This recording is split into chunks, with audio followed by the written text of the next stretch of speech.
दोस्तों, आज की इस वीडियो में हम आपको हिंदुस्तान के इतिहास के टॉप 5 सबसे ज़्यादा ताकतवर मुस्लिम योद्धाओं के बारे में बताएंगे कि जिनकी बहादुरी और तलवार की गूंज के आगे बड़े से बड़े योद्धा भी घुटने टेक दिया करते थे और हार मान लिया करते थे, और जिनकी बहादुरी और होशियारी के किस्से आज भी दुनिया भर में मशहूर हैं। दोस्तों, इन्हीं 5 योद्धाओं के बारे में हम आपको बताएंगे। तो दोस्तों, वीडियो शुरू करने से पहले आपसे गुजारिश है, चैनल को सब्सक्राइब करें और साथ ही बेल आइकन को भी प्रेस करें, जिससे हमारी नई आने वाली वीडियो की नोटिफिकेशन आप तक पहुंच सके, और वीडियो को लाइक करें। दोस्तों, वैसे तो हिंदुस्तान का इतिहास एक से बढ़कर एक मुस्लिम शासकों और मुस्लिम योद्धाओं की कहानी से भरपूर है, और जहां हिंदुस्तान में कई मुस्लिम सल्तनतें हुईं जिन्होंने लगभग हिंदुस्तान पर 800 से 900 साल हुक्मरानी की, फिर भी हम अगर हिंदुस्तान की तारीख की कुछ मुस्लिम मशहूर सल्तनतों पर नज़र डालें तो वो कुछ इस तरह हैं। सिलेब डायनेस्टी ने 1206 से लेकर 1290 तक राज किया। खिलजी डायनेस्टी ने 1290 से लेकर 1320 तक राज किया। तुगलक डायनेस्टी ने 1320 से लेकर 1413 तक राज किया।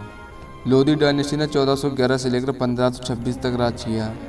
और उसके बाद आखिर में हिंदुस्तान के इतिहास की सबसे बड़ी सल्तनत का नाम आता है, वो है मुग़ल सल्तनत। मुग़ल सल्तनत ने 1526 से लेकर 1857 तक सबसे ज़्यादा राज किया था, और इन सभी मुस्लिम सल्तनतों में से 5 सबसे ज़्यादा ताकतवर मुस्लिम योद्धाओं को चुनना काफ़ी मुश्किल था, लेकिन फिर भी हमने उनकी होशियारी और लड़ी गई जंगों के आधार पर ये लिस्ट बनाई है। तो दोस्तों, हिंदुस्तान के इतिहास में टॉप 5 मुस्लिम योद्धाओं की इस लिस्ट में नंबर 5 पर नाम आता है शेरशाह सूरी का। शेरशाह सूरी हिंदुस्तान के इतिहास के एक ऐसे इकलौते योद्धा थे कि जिन्होंने अपने दौर में द ग्रेट मुग़ल एम्पायर की जड़ों को हिंदुस्तान से निकाल कर रख दिया था।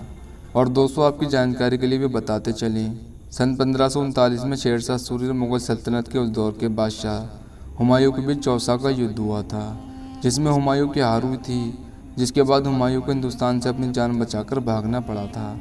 हालांकि 15 साल के बाद फिर से हुमायूं और मुग़ल सल्तनत ने हिंदुस्तान में अपनी हुकूमत की वापसी तो ज़रूर की थी, लेकिन शेरशाह सूरी के ज़िंदा रहते हुए ऐसा करने में वो कामयाब नहीं हो पाए थे। शेरशाह सूरी को उनकी बहादुरी और काबिलियत के लिए इतिहास में हमेशा याद रखा जाएगा। हिंदुस्तान के इतिहास के टॉप 5 मुस्लिम योद्धाओं की इस लिस्ट में नंबर 4 पर नाम आता है अलाउद्दीन खिलजी का। अलाउद्दीन खिलजी हिंदुस्तान के इतिहास का वो हिस्सा है कि जिसको चाहकर भी नहीं बुलाया जा सकता है, कि जिसकी बहादुरी के आगे दुनिया भर में आतंक मचाने वाली मंगोल सल्तनत ने भी अलाउद्दीन खिलजी के आगे घुटने टेक दिए थे। और इनके बारे में कहा जाता है कि ये सुल्तान सिकंदर आज़म हैं, यानी दुनिया का दूसरा सिकंदर है। आपकी जानकारी के लिए बताते चलें, अलाउद्दीन खिलजी का जन्म 1266 में यानी आज के बांग्लादेश में हुआ था। अपनी पूरी ज़िंदगी में अलाउद्दीन खिलजी ने कई जंगें लड़ी।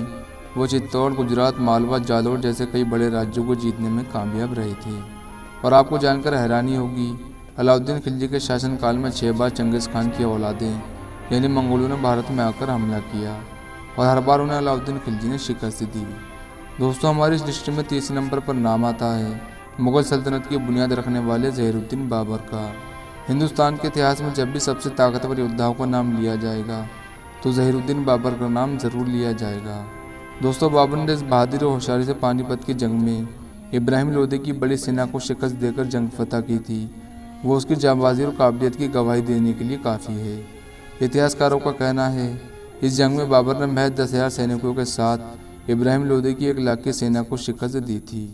और दोस्तों, वो ज़हीरुद्दीन बाबरी थे कि जिनकी काबिलियत और कभी ना हार मानने वाले जज्बे की बदौलत हिंदुस्तान के इतिहास की सबसे मजबूत और सबसे ज़्यादा ताकतवर सल्तनत मुग़ल सल्तनत की बुनियाद रखी थी, जिसने आगे चलकर हिंदुस्तान पर लगभग 300 सालों से ज़्यादा राज किया था। दोस्तों, हिंदुस्तान के इतिहास के टॉप 5 मुस्लिम योद्धाओं की इस लिस्ट में दूसरे नंबर पर नाम आता है टीपू सुल्तान का। दोस्तों, टीपू सुल्तान का जन्म 1750 में उस दौर में हुआ था जब हिंदुस्तान की मुग़ल सल्तनत अपने आखिरी अंजाम तक पहुंच चुकी थी, और देश भर में अंग्रेज़ों का दबदबा काफ़ी बढ़ता जा रहा था। अंग्रेज़ चाहते थे वो किसी भी तरीके से हिंदुस्तान पर अपना राज कायम करने में कामयाब हो जाएं, लेकिन दोस्तों, वो टीपू सुल्तान ही थे कि जो हिंदुस्तान की ग़ुलामी और अंग्रेज़ों के बीच एक तूफ़ान की तरह खड़े हो गए थे। टीपू सुल्तान इतने बड़े योद्धा थे कि जब तक टीपू सुल्तान जिंदा रहे, अंग्रेज़ हिंदुस्तान को अपना ग़ुलाम बनाने के मकसद को पूरा नहीं कर पाए थे। और जब आखिर में अपने देश के लोगों की गद्दारी की वजह से टीपू सुल्तान की मौत हुई थी, तब अंग्रेज़ों ने कहा था कि आज हिंदुस्तान पूरी तरीके से हमारे कब्ज़े में हो गया। टीपू सुल्तान कहा करते थे कि शेर की 1 दिन की ज़िंदगी गीदड़ की 100 साल की ज़िंदगी से बेहतर है। दोस्तों आखिर में हिंदुस्तान के इतिहास के टॉप 5 मुस्लिम योद्धाओं की इस लिस्ट में नंबर 1 पर नाम आता है औरंगजेब आलमगीर का। यूँ तो मुगल सल्तनत अपने दौर की सबसे ताकतवर सल्तनत रही, लेकिन औरंगजेब आलमगीर इस सल्तनत के वो बादशाह रहे कि जिनके शासनकाल में ये सल्तनत अपने शिखर पर पहुंची थी। औरंगजेब आलमगीर की पैदाइश 13 नवंबर 1618 ईस्वी में हुई थी। इतिहासकार कहते हैं कि औरंगजेब ने अपनी आधी से ज़्यादा ज़िंदगी मैदान जंग में बिताई थी।